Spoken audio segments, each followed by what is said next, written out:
In the heart of a sprawling galaxy, where stars burned like ancient lanterns and planets drifted in cosmic silence, there existed a realm that defied human comprehension. It was known only as the Veil, a nebulous expanse shrouded in mystery, its borders guarded by forces unseen. For centuries, humanity had gazed at this region with both awe and trepidation, unable to pierce its secrets or breach its impenetrable veil of energy. Yet, curiosity is a relentless force, and when whispers of an alien civilization within the Veil reached Earth's ears, it ignited a fervor unlike any other. The United Galactic Coalition, a fragile alliance of nations bound together by necessity, dispatched their finest minds and bravest souls on what would become one of the most daring missions in history. Among them was Captain Elias Valen, a man whose reputation preceded him. A decorated soldier turned diplomat, Elias carried not just his rank but also the weight of humanity's hopes. His mission was simple yet monumental: establish contact with the rumored inhabitants of the Veil and forge a bridge between two vastly different worlds. Elias stood aboard the sleek vessel Astrea, staring out at the swirling mists of the Veil through the reinforced viewport. The ship hummed softly beneath his feet, its advanced systems working tirelessly to shield them from the unpredictable anomalies that riddled the area. Beside him sat the Translator device, a marvel of engineering designed to decode even the most complex alien languages. Its creators claimed it could decipher meaning from anything: spoken words, gestures, even pheromones. To Elias, it felt less like a tool and more like a lifeline, fragile and tenuous, tethering him to the unknown. As the Astrea approached the coordinates provided by cryptic signals intercepted years prior, Elias couldn't shake the feeling of unease that gnawed at his chest. He had faced battles before, stared down adversaries who sought to destroy him, but this was different. There were no battle plans here, no strategies honed over decades of warfare. This was diplomacy in its rawest form, untested and perilous. And yet, he knew failure wasn't an option. Humanity's survival might very well depend on what happened next. The first sign they weren't alone came as a ripple in space-time itself. One moment, the void outside was empty. The next, a colossal structure emerged from the ether, shimmering with iridescent hues that seemed to shift and dance like living flames. It was a palace, though calling it such did little justice to its grandeur. Towering spires spiraled upward into infinity, each adorned with crystalline formations that refracted light into cascading rainbows. At its base stretched vast gardens filled with flora unlike anything seen on Earth. Plants that pulsed faintly, as if alive, their leaves whispering secrets to the wind. From the central dome of this celestial fortress emerged a figure who commanded attention without effort. She was tall, her presence radiating authority and grace. Her skin glimmered like molten gold, catching the ambient light in ways that made her appear almost ethereal. Her eyes, deep pools of violet, held galaxies within them, swirling with intelligence and power. Around her neck hung an intricate necklace forged from materials unknown, its centerpiece a gemstone that pulsed rhythmically, as though synchronized with some unseen heartbeat. Every movement she made was deliberate, every gesture imbued with purpose. This was Queen Leandra, sovereign of the Zytherian Empire. Her arrival was heralded not by fanfare but by silence, a profound stillness that settled over the surroundings, as if nature itself bowed to her will.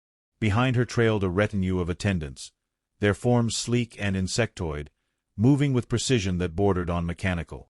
They carried instruments that emitted soft, melodic tones, creating an otherworldly symphony that seemed to resonate directly with the soul. Despite the beauty of the scene, there was an undercurrent of tension, a sense that this meeting was far more significant than mere curiosity. Queen Leandra stepped forward, her gaze locking onto the Astrea. Though separated by distance and species, Elias felt the weight of her scrutiny as though she stood before him. Her expression was unreadable, a mask of regality that betrayed nothing of her thoughts. But there was something else, a flicker of curiosity, perhaps even anticipation, hidden beneath layers of composure. For all her majesty, she was not immune to intrigue, and the presence of these strangers had clearly piqued her interest. Elias swallowed hard, his throat dry despite the humid air circulating through the ship. The translator device rested in his hands, humming softly as it calibrated to the environment outside. He glanced at his crewmates, their faces pale but resolute, before turning back to the viewport. "Prepare for communication," he said, his voice steady despite the storm brewing inside him. Outside, Queen Leandra raised a hand, her long fingers adorned with rings that sparkled like miniature suns. The gesture was unmistakable, an invitation, or perhaps a command. Elias nodded to his pilot, who maneuvered the Astrea closer, careful not to encroach too deeply into the alien domain. As the ship hovered near the edge of the glowing palace grounds, Elias activated the translator device, its interface lighting up with streams of data as it began analyzing the ambient sounds and energies emanating from the Queen's entourage. He took a deep breath, steadying himself. Diplomacy required poise, especially now. "Greetings," he began, his voice amplified through external speakers so it carried across the void. "We come in peace, seeking understanding and cooperation." The translator device processed his words, converting them into a series of harmonic vibrations meant to convey meaning in a way the Zytherians could comprehend. For a moment, there was silence. Then, the device emitted a response, a series of clicks and whistles accompanied by a low, resonant hum.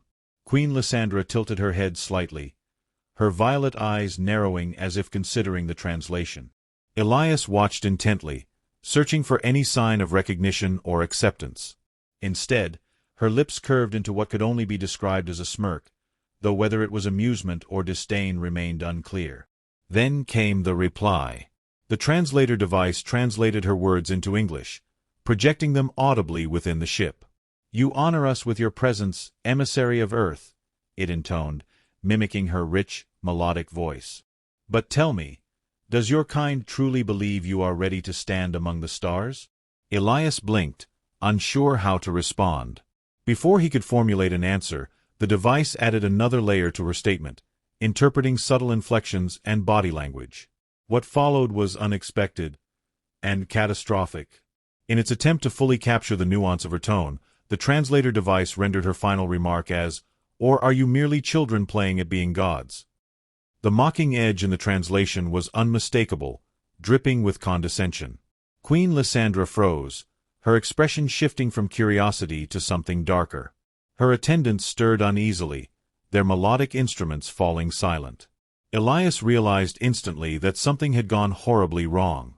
The translator device, designed to bridge gaps, had instead widened them, twisting her carefully chosen words into an insult neither party intended. Time seemed to slow as Elias processed the gravity of the situation. Queen Leandra's initial demeanor, calm, measured, even curious, had transformed in an instant.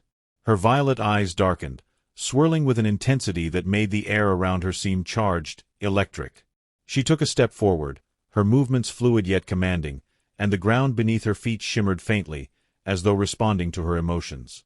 The crystalline spires of her palace caught the light differently now, casting sharp, angular shadows that stretched unnaturally long across the landscape. Behind her, her attendants shifted into defensive postures, their insectoid forms clicking softly as they adjusted their instruments. These were no longer tools of harmony but weapons, their melodies replaced by low, guttural tones that reverberated through the atmosphere like distant thunder. The once peaceful gardens quivered, the pulsating plants withdrawing into themselves as if bracing for conflict. Even the air felt heavier, pressing down on Elias and his crew with an oppressive weight that made breathing difficult. Inside the Astrea, alarms blared softly, warning of heightened energy readings emanating from the alien palace. The translator device, still active, buzzed erratically, attempting to recalibrate and interpret the escalating tension. But its efforts only added to the chaos, producing fragmented phrases that failed to convey the full scope of the Queen's mounting fury. "Insolence, presumption, unworthy," the device stuttered, its mechanical voice overlapping with the rising hum of the Queen's attendants' instruments. Elias clenched his fists, his mind racing. He had trained for countless scenarios during his time as a soldier and diplomat, but none had prepared him for this, a diplomatic disaster born not from malice but from miscommunication. The stakes were unimaginably high. One wrong move could escalate this misunderstanding into outright hostility. He glanced at his crew, their faces pale and strained, and saw the same realization reflected in their eyes. They were outnumbered, outmatched, and entirely dependent on his ability to navigate this precarious moment. "Stand down," Elias ordered sharply, his voice cutting through the cacophony of alarms and distorted translations. "No sudden movements. Let me handle this." His words were calm, though his pulse thundered in his ears. Turning back to the viewport, he locked eyes with Queen Leandra, willing himself to project confidence despite the turmoil roiling inside him. "Your Majesty," he began, his voice steady and clear, amplified once again through the ship's external speakers. "I assure you, we meant no disrespect." The Queen's gaze bore into him, unyielding and piercing. For a moment, she said nothing, allowing the tension to stretch taut like a bowstring. Then, with deliberate slowness, she raised a hand, palm facing outward. The gesture silenced her attendants instantly, their instruments falling quiet. The oppressive energy in the air eased slightly, though the danger remained palpable. "You speak of respect," she said finally, her voice flowing smoothly through the translator device, now functioning with eerie precision. "Yet your machine mocks me in my own court. Explain this insolence, human." Elias swallowed hard, his mind racing to formulate a response that wouldn't further inflame the situation. "It was never our intention to offend you, Your Majesty," he replied, choosing his words carefully. "The translator device is imperfect. It seeks to understand and convey meaning, but sometimes it falters. What you heard was not a reflection of our intent, but a flaw in its design." Leandra's brow furrowed, her golden skin catching the light as she tilted her head slightly. There was a flicker of curiosity in her expression, though her posture remained rigid, poised for action. "Imperfect," she echoed, the word carrying a weight that suggested skepticism. "You bring such a creation into my presence, knowing its limitations, and yet expect me to trust it?" "Trust you?" Elias hesitated, the weight of her question pressing down on him. He had anticipated skepticism, even resistance, but the depth of her distrust caught him off guard. How could he explain the complexities of human ingenuity to someone whose civilization likely operated on principles beyond his comprehension? The translator device was a marvel by Earth standards, but here, surrounded by beings who seemed to communicate through harmonics and energy patterns, it felt woefully inadequate. "We hoped it would serve as a bridge," Elias admitted, his voice tinged with vulnerability. "A way to connect, however imperfectly. We knew the risks, but we believed the potential rewards outweighed them. Please, Your Majesty, allow me to demonstrate our sincerity." He gestured toward the translator device, which continued to hum softly, its lights flickering as it processed the ongoing exchange. "This machine is flawed because we are flawed," he continued, his tone earnest. "Humans are learners, explorers. We make mistakes, yes, but we strive to grow, to improve. If you'll permit us, we'd like to show you that we are capable of more than this device suggests." Queen Leandra studied him, her violet eyes scanning his face as if searching for truth beneath his words. The silence that followed was deafening, broken only by the faint hum of the translator device and the distant rustle of the alien flora. Elias held his breath, aware that the next few moments would determine not only his fate but potentially the fate of humanity itself. Finally, the Queen spoke, her voice softer but no less commanding. "Prove it," she said simply. "Prove that your kind is worthy of standing among the stars." Elias exhaled slowly, relief mingling with renewed determination. It wasn't forgiveness, not yet, but it was a chance. A fragile, fleeting opportunity to salvage the situation and perhaps forge the connection they had come so far to achieve. As the initial shock of the translator device's unintended mockery began to settle, Elias found himself grappling with a torrent of emotions. Guilt weighed heavily on his shoulders, not just for the immediate diplomatic crisis but for the broader implications of his role in this mission. He had been entrusted with representing humanity, a responsibility that now felt overwhelmingly daunting. Each word he chose, each gesture he made, carried the potential to either mend or fracture the fragile bridge between two civilizations. The pressure was suffocating, yet it sharpened his focus, forcing him to dig deep into reserves of resilience he hadn't known he possessed. Queen Leandra, for her part, exuded a complex blend of emotions that mirrored the gravity of the moment. Her earlier fury had tempered into something more controlled, though the underlying tension was palpable. There was pride in her bearing, an unshakable confidence that spoke to her position as sovereign of a vast empire. Yet beneath that regal exterior, Elias detected flickers of vulnerability. Perhaps it was the sting of being misunderstood, or maybe it was the weight of leadership itself, a burden she bore alone, much like him. In that shared solitude, Elias sensed an opportunity, however slim, to connect on a deeper level. Around them, the atmosphere crackled with anticipation. The Queen's attendants maintained their defensive stances, their instruments poised to strike should the situation deteriorate further. But there was also a strange undercurrent of curiosity among them, as if they too were intrigued by the unfolding drama. The alien flora swayed gently, their rhythmic pulses seeming to echo the collective heartbeat of the moment. Even the translator device, faulty as it was, seemed to hum with a newfound urgency, as though aware of its pivotal role in determining the outcome. Elias took a cautious step forward, his boots clicking softly against the metallic floor of the estrella. He extended a hand toward the viewport, palm open in a gesture of peace. "Your Majesty," he said, his voice steady despite the whirlwind of emotions within him, "I ask for your patience. Let us work together to overcome this misunderstanding. Allow me to show you that humanity is not defined by our mistakes, but by how we rise above them." The Queen's gaze softened ever so slightly, her violet eyes reflecting a mix of skepticism and reluctant admiration. She inclined her head, a subtle acknowledgment of his sincerity. "Very well," she replied, her voice resonating with a melodic cadence that the translator device struggled to fully capture. "But know this, emissary, trust must be earned, not given freely.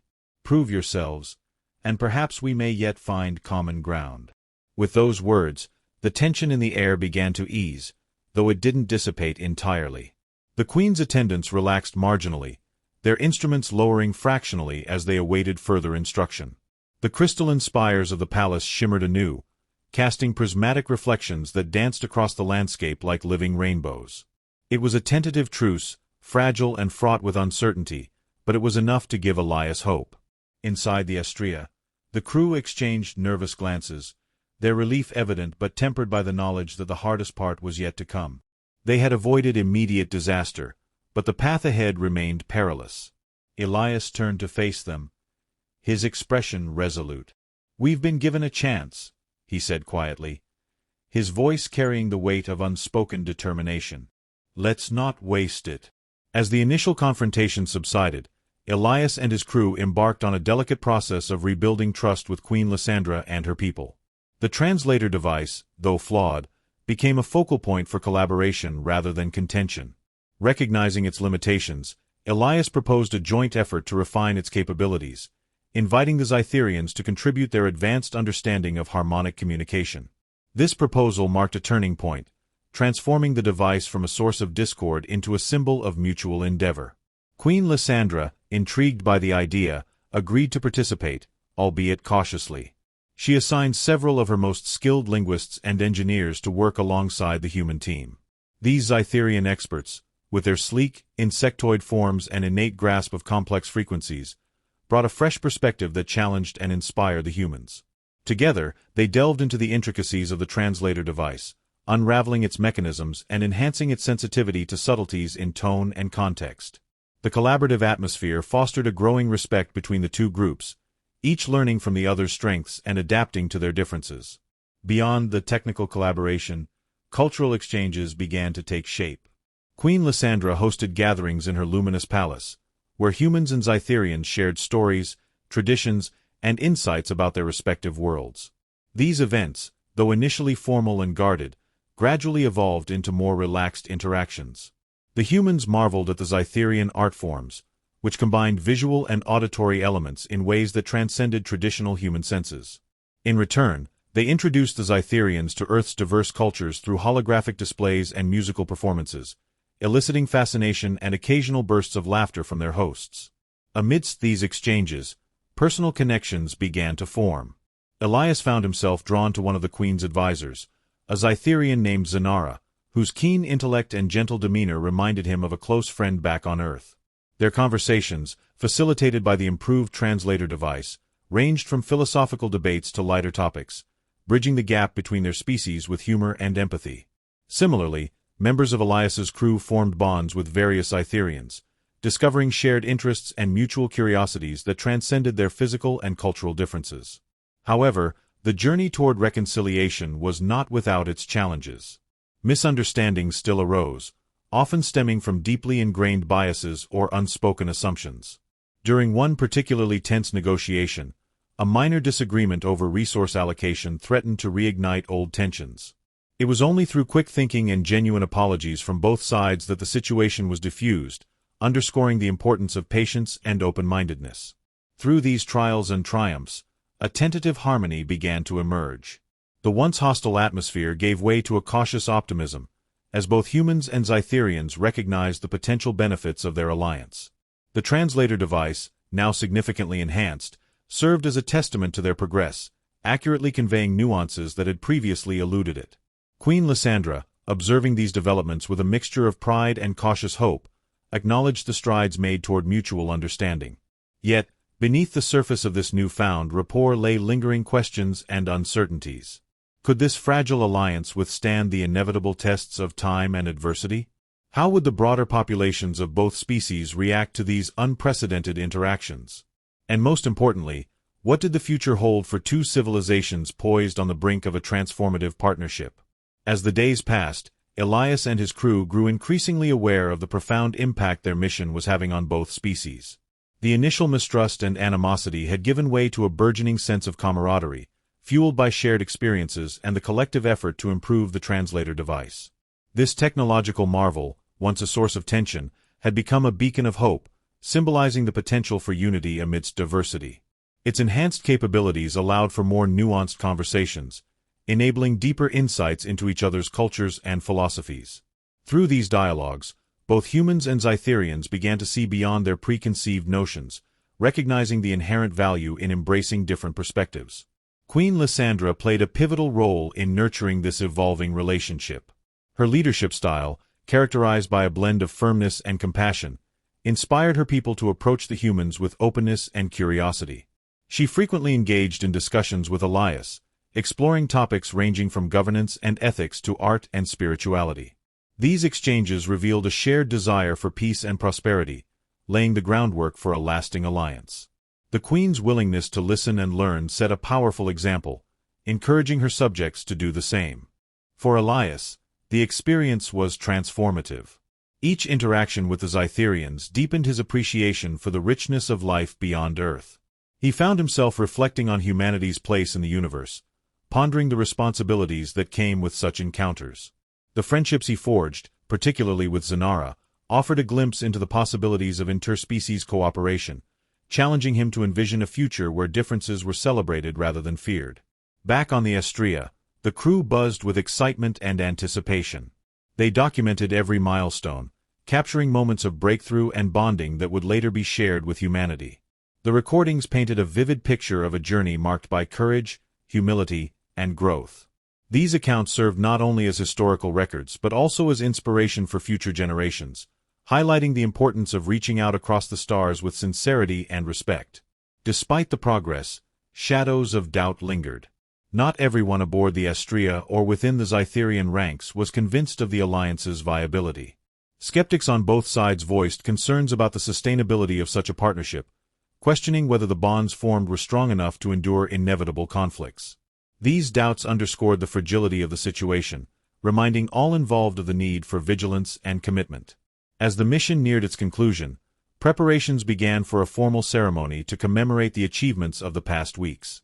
This event would serve as both a celebration and a declaration of intent, signaling the beginning of a new chapter in interstellar relations. Plans were made to broadcast the ceremony across both civilizations, ensuring that the message of unity reached as many ears and hearts as possible. In the midst of these preparations, Elias found himself reflecting on the journey thus far. The path had been fraught with challenges, yet it had also been incredibly rewarding. He thought about the lessons learned, the friendships forged, and the dreams ignited by this unprecedented encounter. As he stood on the precipice of what could be a monumental turning point for humanity, he felt a profound sense of gratitude for the opportunity, for the people who had joined him on this voyage, and for the chance to play a part in shaping the destiny of two worlds. The stage was set for a historic moment, one that promised to redefine the boundaries of possibility. With the translator device humming softly in the background, Elias prepared to address the gathered assembly, his heart swelling with hope and determination. The future remained uncertain, but for the first time, it felt filled with promise, a promise of connection, understanding, and the boundless potential of what lay ahead. The day of the formal ceremony dawned with an air of anticipation that seemed to ripple through both the human crew and the Zytherians.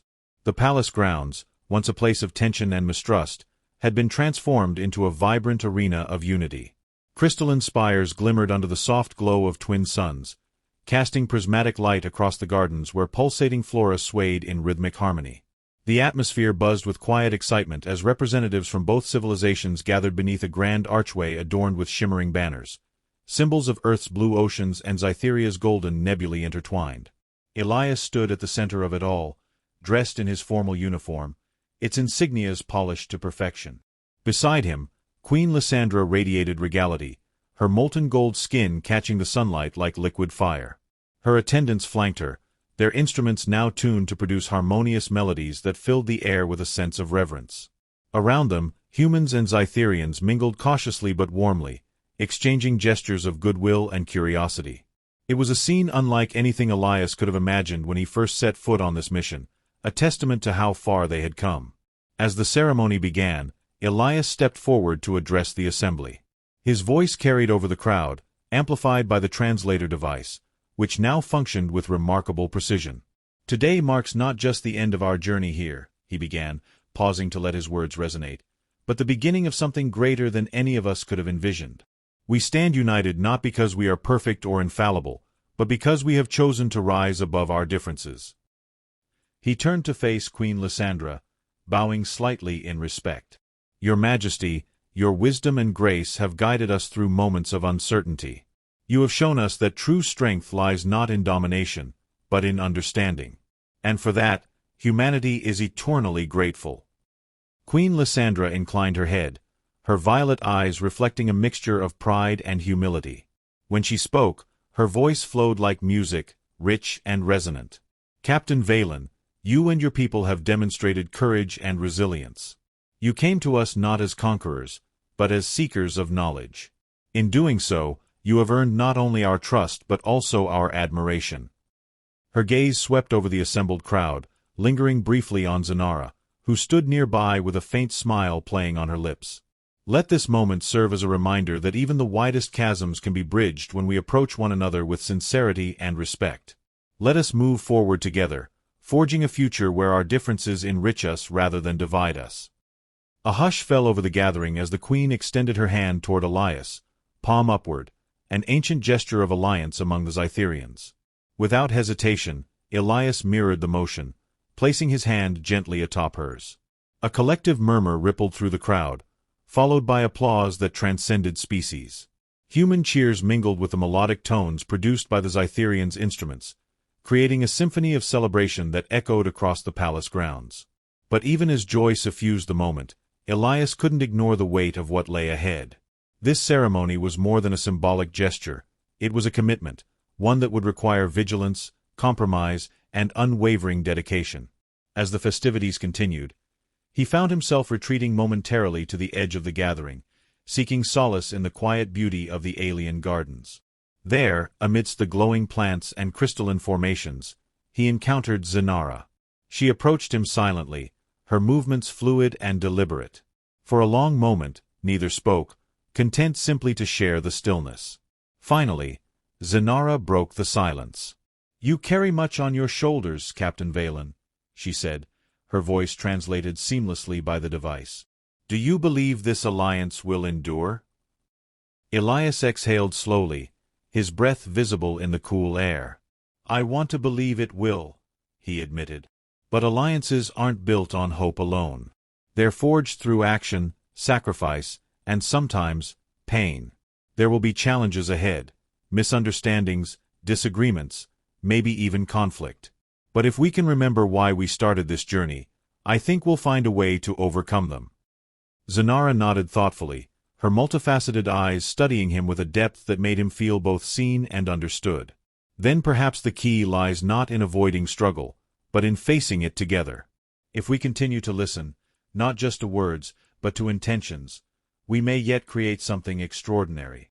Her words struck a chord within Elias, reinforcing his resolve. He smiled faintly, feeling a renewed sense of purpose. "Thank you, Zenara. Your insight has been invaluable, not just to me, but to all of us." As the two parted ways, Elias returned to the heart of the celebration, where laughter and music intertwined in a tapestry of shared joy. The ceremony culminated in a ritual unique to the Zytherians, a bonding of energies. Queen Leandra led the proceedings, raising her hands skyward as beams of light descended from the heavens, converging in a radiant orb above the assembly. Each participant placed a hand, or equivalent appendage, on the orb, contributing their essence to a collective energy field that pulsed with life.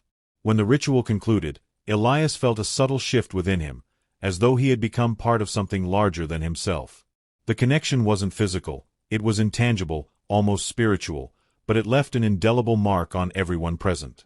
Humans and Zytherians alike looked around at one another with newfound appreciation, recognizing that they were no longer strangers but partners in a shared destiny. In the days that followed, preparations were made for the Astria's departure. While some members of the crew remained behind to continue working alongside the Zytherians, Elias knew it was time to return home. The mission had achieved its primary objective, establishing contact and laying the groundwork for peaceful relations. Yet, as he boarded the ship for the final time, he couldn't help but feel a pang of sadness. Leaving this place, and the friends he had made here, was harder than he had anticipated. Before departing, Queen Leandra approached him one last time. "Captain Valen," she said, her tone warm yet commanding, "remember that the bonds we have formed today extend beyond space and time. Should you ever need us, know that Zytheria stands ready to honor its commitments." Elias bowed deeply, gratitude swelling in his chest. "And should you ever need us, Your Majesty, humanity will do the same. Thank you for everything." With those words, the Astrea lifted off, ascending through the swirling mists of the veil. As the ship entered the void of space, Elias gazed out at the stars, his mind alight with possibilities. The journey back to Earth would take months, but he already knew that the story of this mission would inspire generations to come. Humanity had taken its first steps toward becoming a truly interstellar civilization, and while the road ahead would undoubtedly be fraught with challenges, Elias believed wholeheartedly in the potential for greatness. For the first time in his life, he allowed himself to dream, not just of peace between worlds, but of a universe where cooperation and understanding reigned supreme. And as the Astrea sailed onward, carrying the hopes of two civilizations within its hull, Elias knew that the real work was only beginning.